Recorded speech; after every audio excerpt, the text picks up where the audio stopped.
നമസ്കാരം. കോൺഗ്രസ് സർക്കാർ തുടങ്ങി വെച്ചത് ഇപ്പോഴും തുടരുകയാണ് BJP. അല്ലാതെ സ്വന്തമായി ഒന്നും ചെയ്യാൻ അവർക്ക് സാധിക്കില്ല. മാത്രമല്ല അതിനുള്ള കഴിവുമില്ല.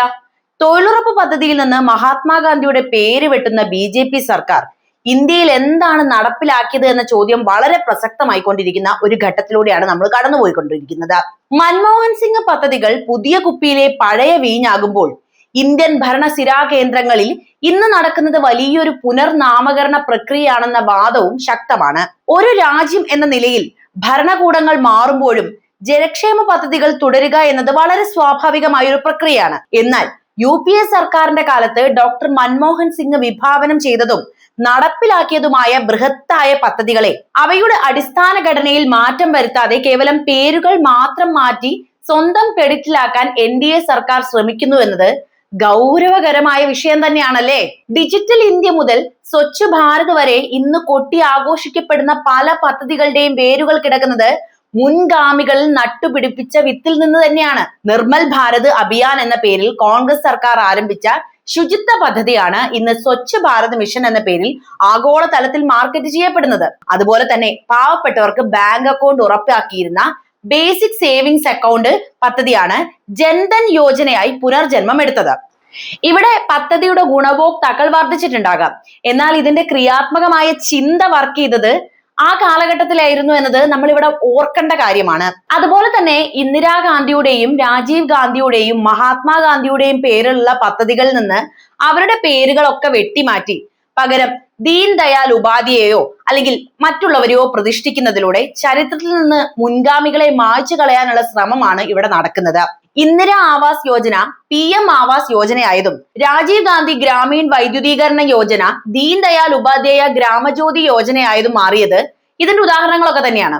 പുതിയ പദ്ധതികൾ ആവിഷ്കരിക്കാനുള്ള ഭാവനാപരമായ ദാരിദ്ര്യമാണോ അതോ മുൻഗാമികളുടെ നേട്ടങ്ങളെ സ്വന്തം പേരിൽ കൊത്തിവെക്കാനുള്ള വ്യഗ്രതയാണോ ഇതിന് പിന്നിലെന്ന് സംശയിക്കേണ്ടിയിരിക്കുന്ന ഘടകമാണ്. Sagarmala, Bharat net, skill India തുടങ്ങിയവയെല്ലാം UPA സർക്കാർ രൂപരേഖ തയ്യാറാക്കി പ്രവർത്തനം തുടങ്ങിയ പദ്ധതികളുടെ പുതിയ വകഭേദങ്ങൾ മാത്രമാണ്. ഗ്യാസ് സബ്സിഡി നേരിട്ട് അക്കൗണ്ടിലേക്ക് എത്തിക്കുന്ന പഹൽ പദ്ധതി UPA കൊണ്ടുവന്ന DBTL സ്കീമിന്റെ തുടർച്ചയാണ്. റിബൺ മുറിക്കുന്നതിലും ഫലകങ്ങളിൽ പേര് കൊത്തുന്നതിലും കാണിക്കുന്ന ആവേശം പദ്ധതികളുടെ മൗലികമായ ആശയങ്ങൾ രൂപപ്പെടുത്തുന്നതിൽ കാണുന്നില്ല എന്നത് ഒരു ജനാധിപത്യ സർക്കാരിനെ സംബന്ധിച്ചിടത്തോളം വലിയ പോരായ്മയാണെന്ന് പറഞ്ഞുകൊള്ളട്ടെ. സ്മാർട്ട് സിറ്റി പോലുള്ള വൻകിട വാഗ്ദാനങ്ങൾ പരാജയപ്പെടുമ്പോൾ പഴയ പദ്ധതികളുടെ മേനി ചമയുന്നത് രാഷ്ട്രീയമായ ഒരു അതിജീവനം മാത്രമായി ചുരുങ്ങുകയാണ്. ഭരണ തുടർച്ച എന്നത് പദ്ധതികളുടെ വിപുലീകരണമാകണം, അല്ലാതെ വെറും റീബ്രാൻഡിംഗ് ആകരുത് എന്നാണ് BJP സർക്കാരിനോട് പറയാനുള്ളത്.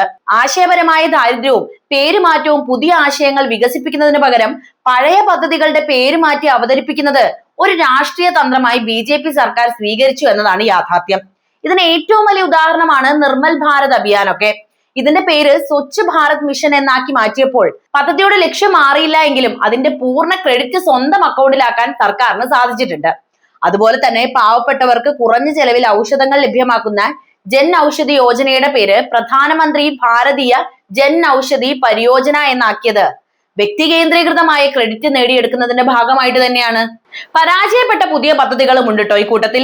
സ്മാർട്ട് സിറ്റി മിഷൻ പേരുമാറ്റത്തിനപ്പുറം BJP സർക്കാർ അവതരിപ്പിച്ച ഏറ്റവും വലിയ പദ്ധതിയായിരുന്നു. 100 നഗരങ്ങളെ ആധുനികവൽക്കരിക്കുമെന്ന വാഗ്ദാനത്തോടെ തുടങ്ങിയ ഈ പദ്ധതി പല നഗരങ്ങളിലും അമ്പേ പരാജയമായിരുന്നു എന്നതാണ് യാഥാർത്ഥ്യം. പശ്ചാത്തല സൗകര്യങ്ങൾ മെച്ചപ്പെടുത്തുന്നതിനോ ജനജീവിതം സ്മാർട്ട് ആക്കുന്നതിനോ ഈ പദ്ധതിക്ക് കഴിഞ്ഞില്ലെന്ന് നിരവധി റിപ്പോർട്ടുകൾ ചൂണ്ടിക്കാണിക്കുന്നുണ്ട്. പുതിയ പദ്ധതികൾ വിജയിക്കാതെ വരുമ്പോൾ പഴയ പദ്ധതികളുടെ റിബൺ മുറിക്കുന്നത് സർക്കാരിന്റെ പരാജയം മറച്ചു വെക്കാനുള്ള ശ്രമമായിട്ട് തന്നെയാണ് നമ്മളിവിടെ നോക്കി കാണേണ്ടത്.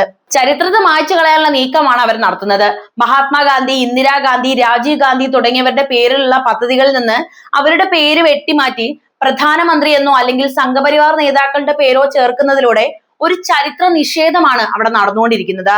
ഇന്ദിര ആവാസ് യോജന PM ആവാസ് യോജനയാക്കി മാറ്റിയതും രാജീവ് ഗാന്ധി ഗ്രാമീൺ വൈദ്യുതീകരണ യോജന ദീൻ ദയാൽ ഉപാധ്യായ ഗ്രാമജ്യോതി യോജനയാക്കിയതും ഇതിന്റെ വ്യക്തമായിട്ടുള്ള ഉദാഹരണങ്ങൾ തന്നെയാണ്. മുൻഗാമികൾ കഷ്ടപ്പെട്ട് പടുത്തുയർത്തിയ നേട്ടങ്ങൾ തങ്ങളുടേതാണെന്ന് വരുത്തി തീർക്കുന്നത് ജനാധിപത്യപരമായ ധാർമ്മികതയ്ക്ക് ചേർന്നതല്ല. പക്ഷെ ഇവിടെ ആരോട് പറയാൻ, എന്ത് പറയാനല്ലേ?